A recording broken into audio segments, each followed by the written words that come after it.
Make sure y'all stay on point with The Puncher's Point.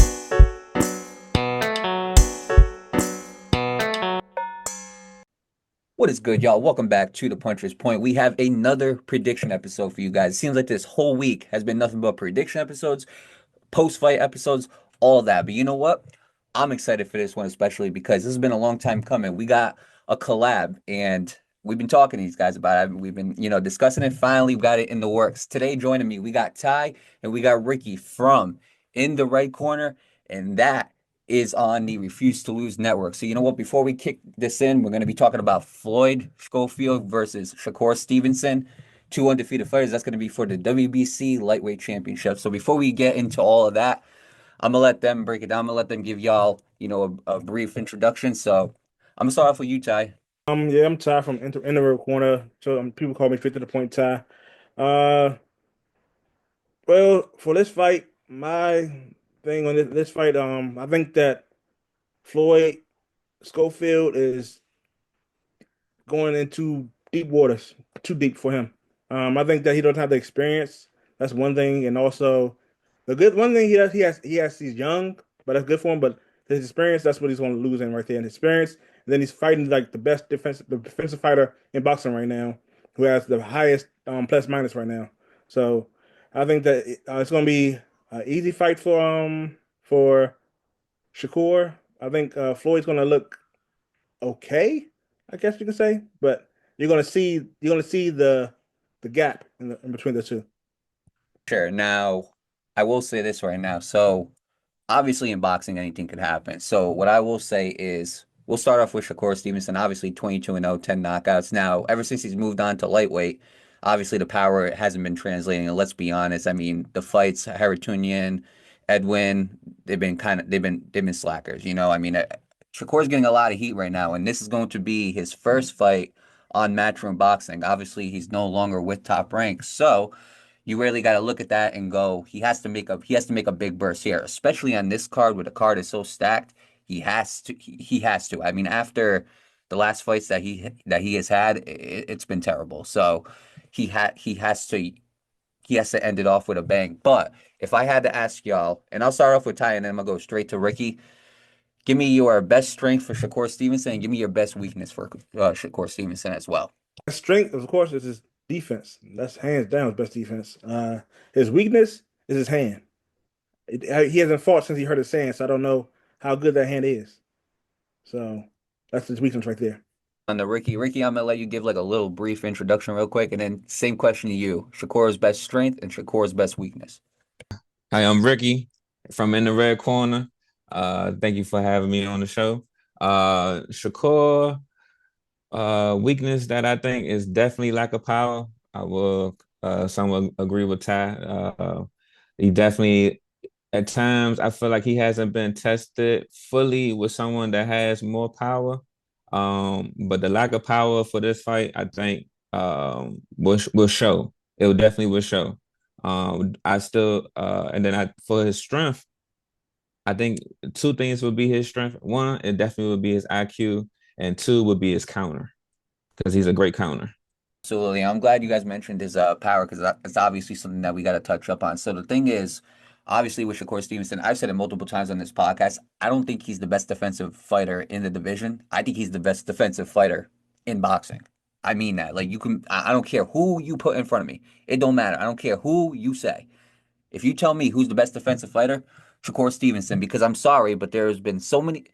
There is no way you find a fighter whose power has not translated, and I mean it really hasn't translated. Like he has, besides y'all gonna have to help me out here because I forgot his name. The Japanese guy got into when he first got into when he first got into the lightweight division. Besides the Japanese guy, he hasn't knocked anybody out. Ty, if you got the name, please give it to me. Shino. Thank you, Yoshino. And when he knocked out Yoshino, I thought, oh crap, like Shakur's about to wreck this division. And then from there, it just went completely down. And then he had that fight with Edwin. Edwin was a very dangerous opponent. And obviously, the fight it was horrible. It was one of the worst fights I've ever seen. And Shakur was saying he wasn't feeling good, all that stuff. So I was like, all right, I'll give him a pass. I think people are being a little too hard. Then you go and you have your fight against Harutyunyan, and it was better, but at the same time, it wasn't what people were expecting. It wasn't what fans wanted. So now you're going in here against somebody like Floyd Schofield, and like I said, he needs those fireworks. He needs a knockout. I'm sorry, he needs a knockout, or there ain't nothing that Matchroom, there's nothing that Top Rank can do about it. He needs a knockout. Nobody's gonna care about him. And on top of that, he will not get those big fights. I truly believe he doesn't just need a win. He needs that knockout because without that knockout, I truly believe you're gonna start seeing Shakur's career as far as resume wise or as far as fight wise, it's just gonna go down from there. You got something to add, Ricky? So I know everyone is expecting for him to have a good knockout for this fight, but I want to say it don't even have to be a knockout. It definitely he has to give Schofield a beating. He just have to be a straight beating from beginning to end. Doesn't always have to be a knockout, but just to have I think it's going to be naturally entertaining because Schofield's an aggressive fighter. So with that and having Shakur just beat him down for 12 rounds, I think that would be good enough. For sure. And then if you ask me, like, what's his biggest strength and his biggest weakness, obviously his biggest strength is his defense. I really do like his footwork. I will say that. I really do like his footwork. And the thing is about Shakur has never been tested. That's the one thing you cannot go, no matter what people say. If you look at every single Shakur Stevenson fight, you could maybe, and it's a handful, if not maybe one or two instances, and I couldn't even name them for you.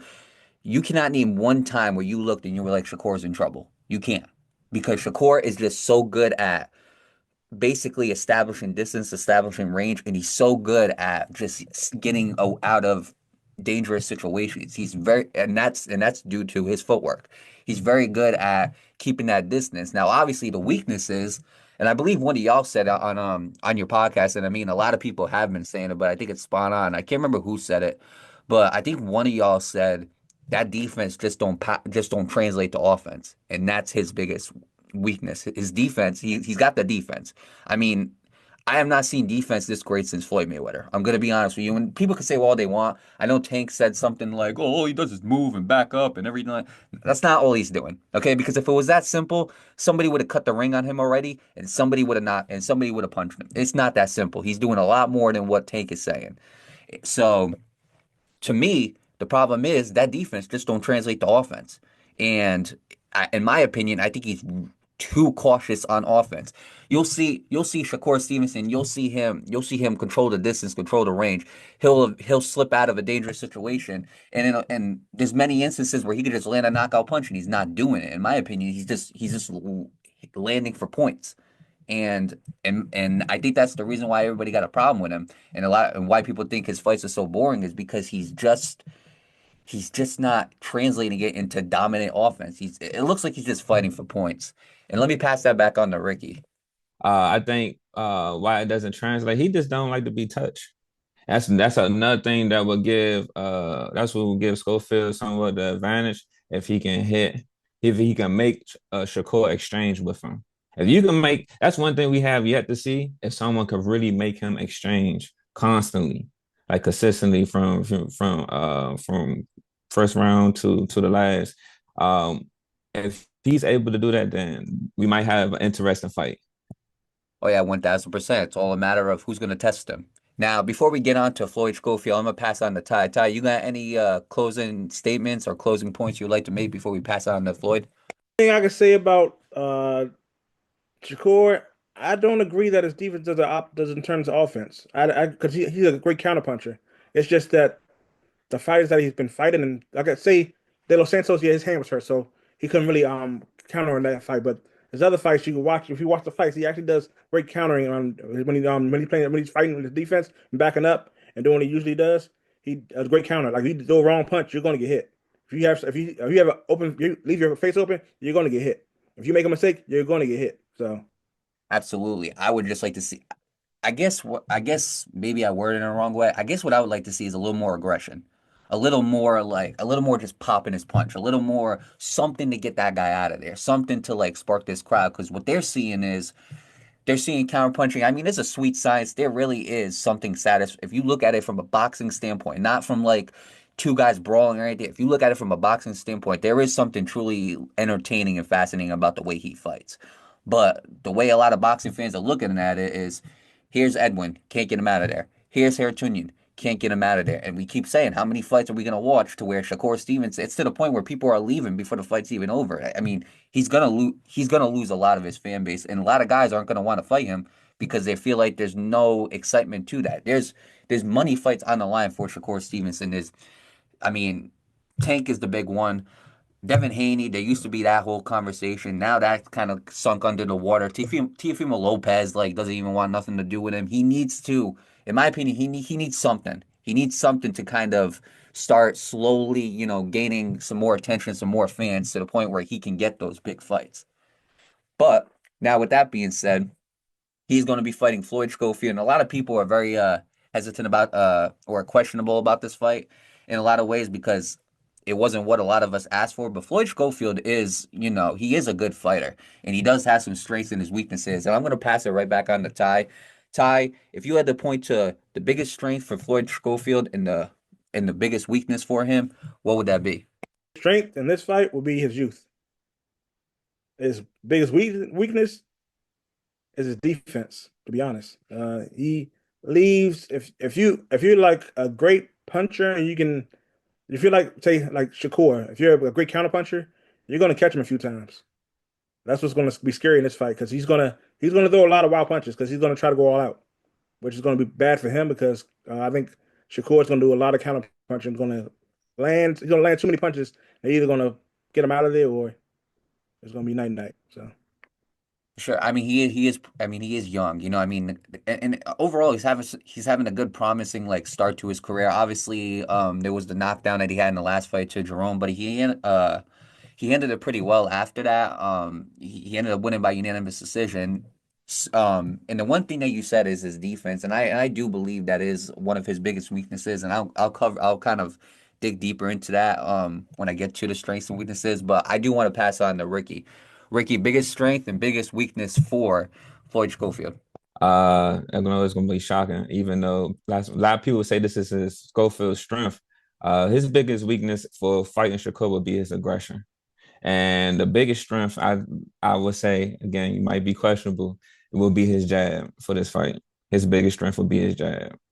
It is a little bit of a hot take, but I'm not gonna say you're wrong. I'm not, and the reason why is because the way I look at it is, if you go and you look at the way Floyd Schofield fights, to me, his biggest strength is his athleticism. That's what I will say right there. Because the dude, look, a lot of boxers are in shape.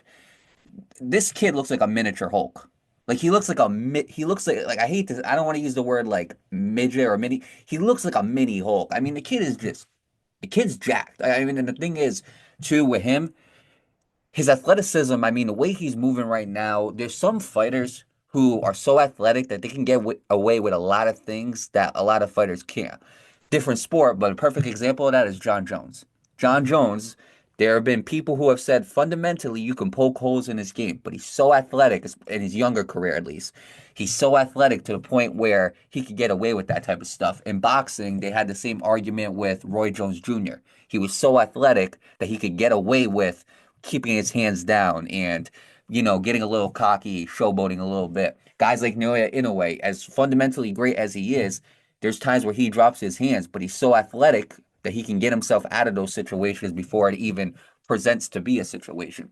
With Floyd, as far as who he's fought so far, I'm not saying he can get away with this with guys like Shakur or Tank, Devin Haney, the top guys at the lightweight division.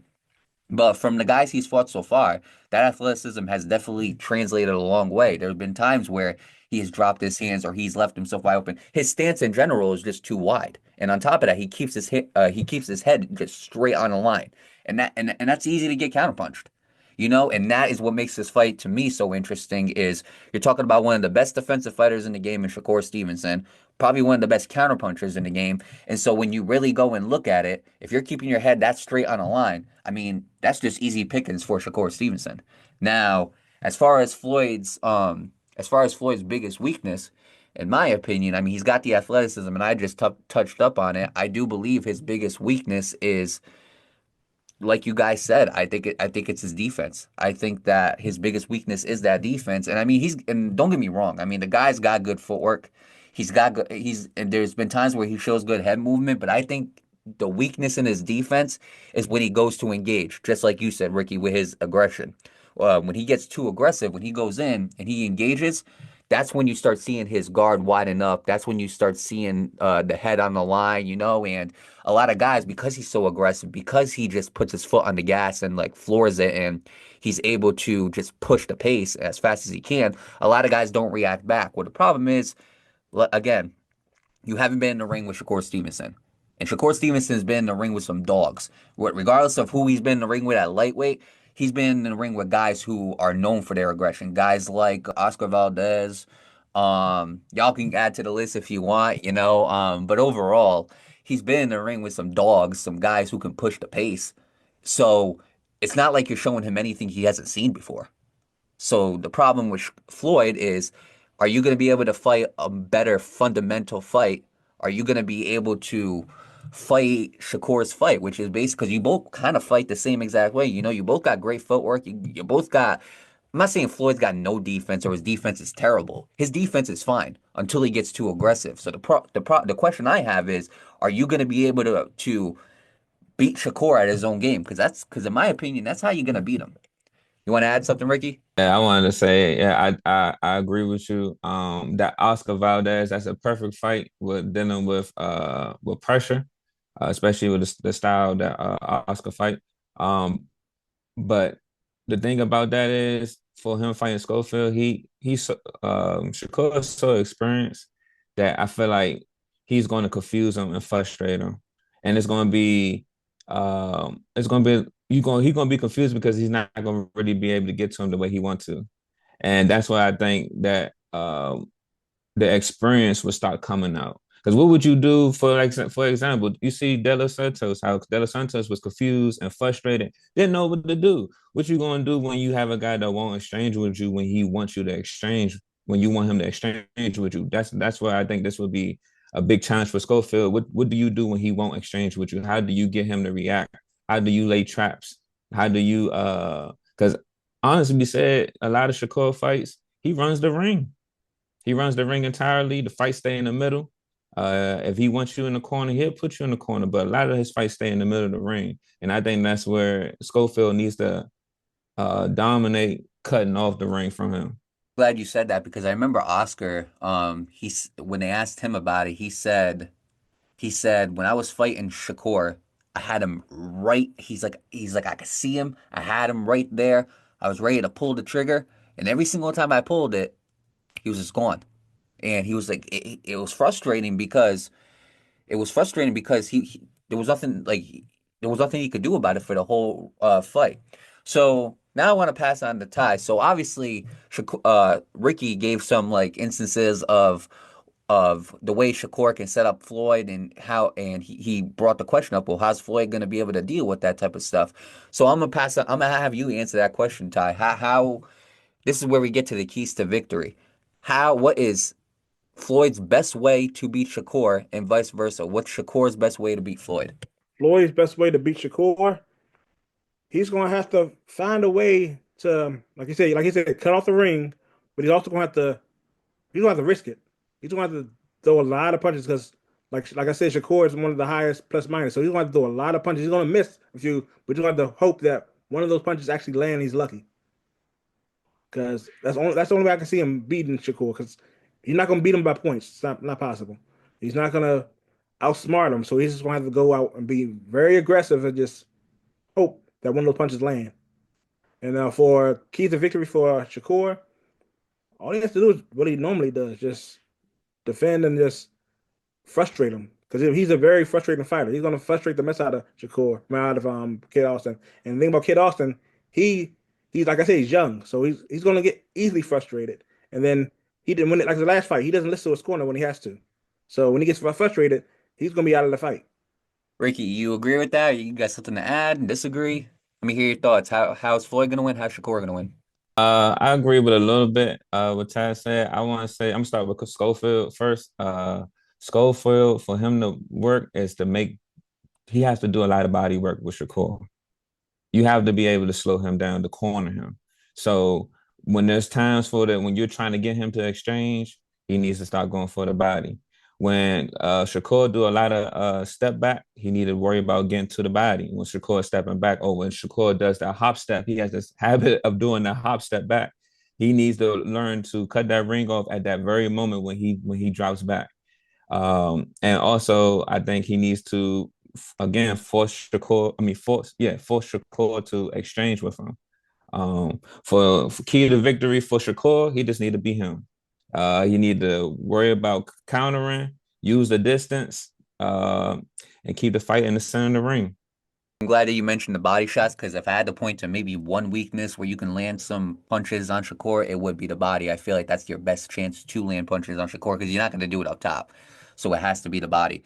I feel like with Floyd, that's definitely a big part. I also feel like Floyd's going to have this burst, just like Ty said. He's going to have to be aggressive. And I feel like, and that's exactly what he's going to have to be. Maybe the percentage of like accurate punches that he lands, maybe most likely it'll be lower than Shakur's, but you can win that fight if you are the more aggressive fighter and you're able to land some punches on him and you're able to put Shakur in a hole that he's never been in. As far as Shakur, I mean, it's the same exact thing. You take advantage of his inexperience, and especially when he wants to get a little too aggressive. I mean, that's that overhand straight or a jab, it's right there. It's right there for the taking for you to just land on him. And then once he gets a little flustered, that's when I think Shakur should start getting that burst and being a lot more aggressive than he was in last fights. Now, to the fun part. Obviously, we got some viewers, and there's a lot of people who like to gamble in this world. That's why I always love to do bettings. That's why I always like to do the odds to let everybody know what's up. So, for this fight, Shakur Stevenson is a minus 800 favorite. Floyd Schofield is a plus 750 underdog. The odds for this is MGM Grand slash Bet 365. And honestly, the odds are slightly pointing to this fight going the distance for Shakur Stevenson. And the favorable outcome is minus 200 for going the distance, with Shakur getting a decision. So, y'all like to talk about on your podcast something called sleep number. So, you know what? With that sleep number, do you think it's happening in this fight with Shakur Stevenson and Floyd Schofield? Give me who you think you got winning, how it's going to happen, and if you got to buy a knockdown, what round? If you got to buy a decision, which decision? Whether that's split, majority, or unanimous. Well, I have it going. I don't have it going that long. I have it one or two things going to happen. Either the ref's going to stop it in the sixth, or Floyd Schofield is going to hit the canvas on the ninth. One or two things going to happen. Which one are you leaning on more, 6 or 9? Going with 9. Ninth round knockout for Shakur Stevenson. All right, all right. So you're going for the favorable guy, but you're going a little bit on the least favorable to say. I like that. I like that. Ricky, you agree with him? You got something different? I do not agree with that one at all. I cannot see Shakur getting a knockout on this athletic young guy. What I see happening if it goes for Shakur is definitely the fight going a distance and Shakur winning and unanimous decision. Now, shockingly, I might chance it. I think I'm going to chance it between 7 and 8 rounds. He get a knockdown on Shakur with a 1-2, because his 1-2 has pop. It has crazy pop, and it got him this far. And I think if Shakur gets a little cocky, because you know how he gets when you can't touch him, and you can't, and he feel like he's winning, he might get overly cocky. You might, chat a little bit to him, and he's gonna get caught with that 1-2. So I can see that happening. And that's between 7 and 8. I'm gonna say price. Yeah, 7 and 8. I'm gonna say 7 and 8. So you got the knockdown, but overall, you think Shakur by unanimous decision? Yeah, unanimous decision. Okay. As much as I would like to say Shakur bounces back with a knockout, and I can see it happening. I'm not saying I can't, and especially around, if it's gonna happen, it's gonna happen late. It's gonna happen in that 9th round. I think, like Ty said, I know he was leaning between 6, like around 6 or 9. I think it will happen late, especially with somebody as athletic as Floyd. But I'm gonna go distance as well. I'm gonna go unanimous decision, and I'm gonna be honest with you. I think Floyd is going to be the first one to test him. I think this is going to be Shakur's hardest fight. And the reason why I say that is because I want to see because he's already fought the veterans like Valdez. He's already fought the guys who's got decent power and everything like that, and guys who just aren't good at cutting the ring off. But I think Floyd is so athletic as of right now, and he's inexperienced, but he's got youth on his side. I think he's athletic enough to cause some problems for Shakur Stevenson, where Shakur is gonna look at it and be like, this kid, there's going to be certain moments, I think, where this kid's going to be a little too fast for Shakur, but I think Shakur will handle it well. I think he's going to adapt to it, and I think we'll see a dominant fight out of Shakur maybe after like the third round. So I'll probably go like 7 rounds to 3 Shakur by unanimous decision. Ty, you got something to add? It's gonna be his easiest fight, to be honest, because he actually had Sean Porter come in and spar with him, and everybody calls Kid Austin the baby Porter. He actually had the real thing there sparring with, so I think it's gonna be the easiest fight. Plus his experience. Well, okay, all right. All right, I understand that. I understand that. I can't say I agree, but I understand that completely. When you got Sean Porter in there, hey, and honestly, I could see the resemblance because Sean Porter was he was another one who was athletic. He was ripped. Like Sean Porter was another one who could go full speed. So I like it. The only thing I think Shakur had on Floyd, I think Shakur's got not excuse me. The only thing I thought Sean had on Floyd was the IQ. Sean had a very good IQ, and I think not saying that Floyd doesn't, but he just don't have he don't got that Sean IQ in my opinion. So I think that was good, and that's the thing. Shakur had Floyd Mayweather come in and help him out. I mean, Bud's always been able to help him out. He's very close with Andre Ward. He's always had these legends around him to help him out. It's just the same result every single time. So I'm hoping that him sparring with Sean Porter, I'm hoping that's the little spark that he needs, or that's enough for him to go in there and finish off Floyd Schofield because he needs it. And on the other hand, if Floyd Schofield goes in there and he shocks the world and he beats Shakur, then I mean we're talking about one of those that's going to be a big climb for him. We're talking about, and if he can do that and he can continue to kind of build that resume, Floyd has a chance to be a certified Hall of Famer before he even hits 30. So a lot's riding on the line, and not only that, you got the WBC Lightweight Championship on the line too.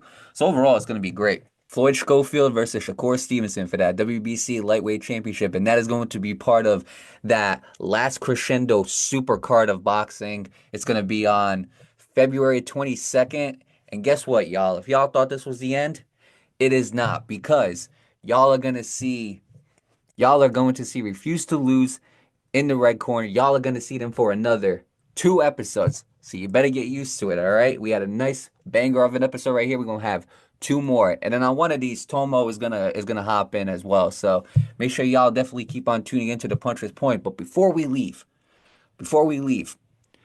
in the red corner, give y'all a shout out as far as like Refuse to Lose, as far as in the red corner, as far as everything in itself, where can they find you, as far as YouTube, just give y'all the shout out. I'm pass on to you. Thank you for having us again.